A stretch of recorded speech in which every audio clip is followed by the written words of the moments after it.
call you guys the freedom fighters, is that right? Damn right. I'll tell you this, I've seen a lot of beautiful things. I don't know, this might be the most beautiful sight I've ever seen right here. What an honor it is to be here. It's a long flight to get out here. You guys know that, but it is an honor. I got a cap back. I just got to put this on. Good?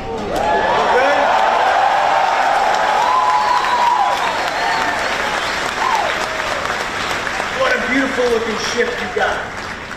Even more beautiful looking men and women out here, and our Japanese partners as well. It's great to see you. Thank you for taking a moment. And in a moment, you're going to see our Commander-in-Chief, who I know is thrilled to see all of you. I can't help but think, you know, George Washington, the ultimate freedom fighter, the ship's named after him. He's the first in war, first in peace, first in the hearts of all of our countrymen. And when we think of 250 years of our country, we're coming up on 250 years, everybody likes to think 1776. But of course, the Navy, the Marine Corps, and the Army are all 250 years old, dating back to 1775.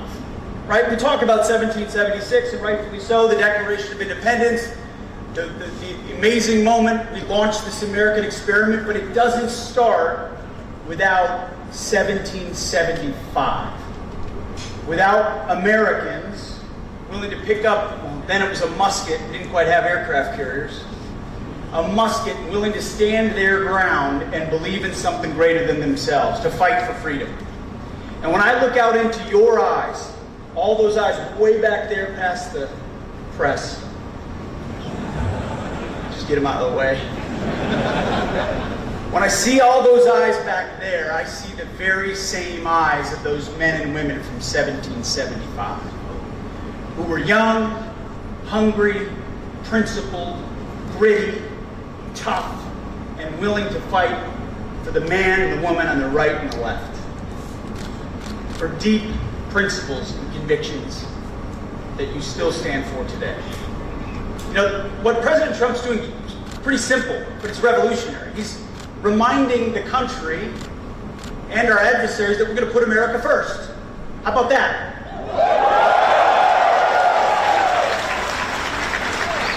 Now, that doesn't mean America alone.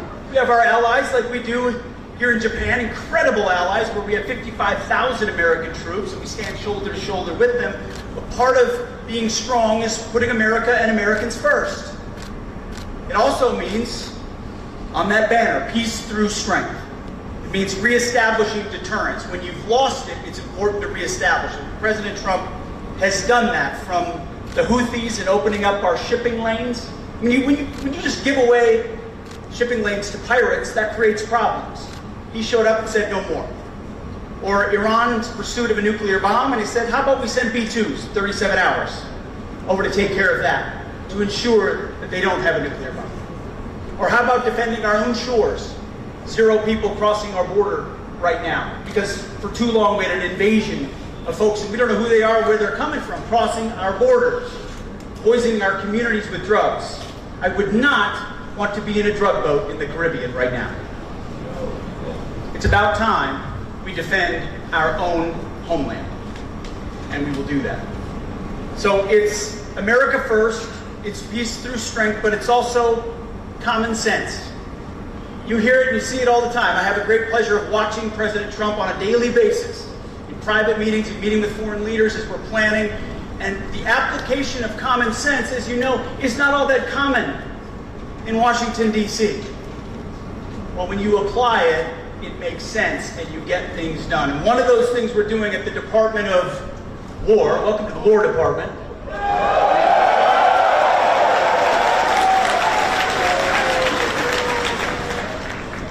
is we're applying common sense. We're getting back to basics. It's actually, again, not that complicated. We're going to ensure that we train, that we're equipped, that we hold people accountable, that we maintain discipline, that we focus on lethality and readiness and war fighting. All the types of things that you signed up to do. Now, for too long, the previous administration, or iterations of administrations, there was a phrase, it's the dumbest phrase in military history. And that phrase is, our diversity is our strength. You see, I look out at this crowd and I see a lot of diverse faces. A lot of faces, black, brown, white, and otherwise. From small towns, from big cities, rich, poor. I don't know you and you don't know me. But I don't look at you and see who you are based on the color of your skin. I look at you as a fellow American who bleeds red. Our strength is not our diversity. Our strength is our common purpose. Our strength is our unity. Our strength is our mission. Our strength is our oath to the Constitution that we will defend each other. That's our strength. That's what the world sees. That's what I saw inside my platoon. That's what I see across this beautiful ship. Incredible Americans, the real 1%. Forget about the elites and the 1%, Hollywood and Wall Street and all that. The real 1% are the Americans who are willing to put the uniform on and fight for something greater than themselves in the prime of their life. You could do anything else, yet here you are serving your country. Here you are away from your country, away from your family, away from your community, serving your nation. We owe you to get back to basics to allow you to do your job. And the response of America and young Americans has been incredible. Recruiting, as President Trump said a year ago, they couldn't get anybody to sign up. Now we can't push enough people through basic training because of the excitement of young Americans who want to do exactly what you're doing. Be proud of what you're doing. Stand up straight. You are, when I see those eyes, I see the eyes of American deterrence. You are reestablishing the piece of your strength that was lost. It's not the machines, it's not the ships, it's not the planes, it's the great Americans who stand their ground every single day. I look out at a lot of you, man, I see some young faces. I see eyes that look a lot like my oldest son who's 50. And let me tell you, if he made the same decision you made at that age, man, I'd be proud. I don't know if he ever will. I don't know if he's got the guts to do it. Maybe. Don't tell him. I think he does. But I see the best of America here, and I'm proud. We are proud at the Department of War to serve you. Our job is to have your back. And that's something President Trump asked me to tell the troops everywhere we go. That's all I ever wanted when I was a young platoon leader, is to know that my leader, my company commander, my battalion commander, my brigade commander, division commander, you name it, squad leader, would have my back when we do difficult, dangerous things in the dead of night where you can make mistakes, and it's life or death. President Trump, I watch it every day, he has your back. At the Department of War, we have your back. And so we came all this way to reestablish those alliances, make sure adversaries understand how strong we are and that we can project power on beautiful platforms like this, but I came out to encourage you and thank you and recognize to the American people everywhere what a special role you play in this 250 years of the American experiment. We're not here without men and women like you. And if we produce men and women like you, we have 250 more years of this great country and of this great alliance. That's our job, is to pass it to the next generation. Man, look at those stars and stripes right there. That's what it's all about. That's what we're defending. Those freedoms and those Americans back home who cherish that peace and that prosperity and those basic freedoms. That's what we defend. And it's what makes America so different. We don't fight because we hate what's in front of us. We fight because we love what's behind us. We love the freedoms that we cherish. And you're the reason we have them. So thank you for everything you do. God bless you.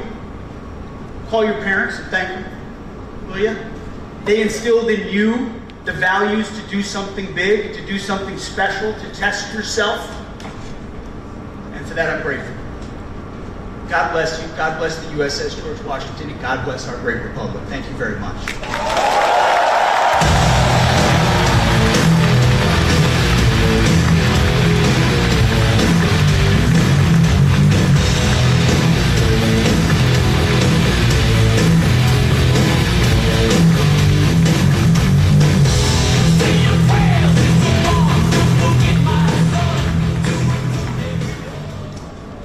Before we conclude conclude here, we get a chance to do a re-enlistment. Let me tell you this. I don't know the stats of all the services. I don't. But all I know is in the first week of October, the Marine Corps met its re-enlistment in the first week for all of the entire year. Oh, we got some Marines out there. Loud, huh? All of the other services will soon meet those same goals. And as a leader, re-enlistment, I think, is the ultimate validation that we continue to be committed, and we appreciate the leadership inside those ranks. So it's a testament to the leadership here, and hopefully the tone that we're setting. So join us as we get a chance of giving the oath of enlistment to this fine crowd.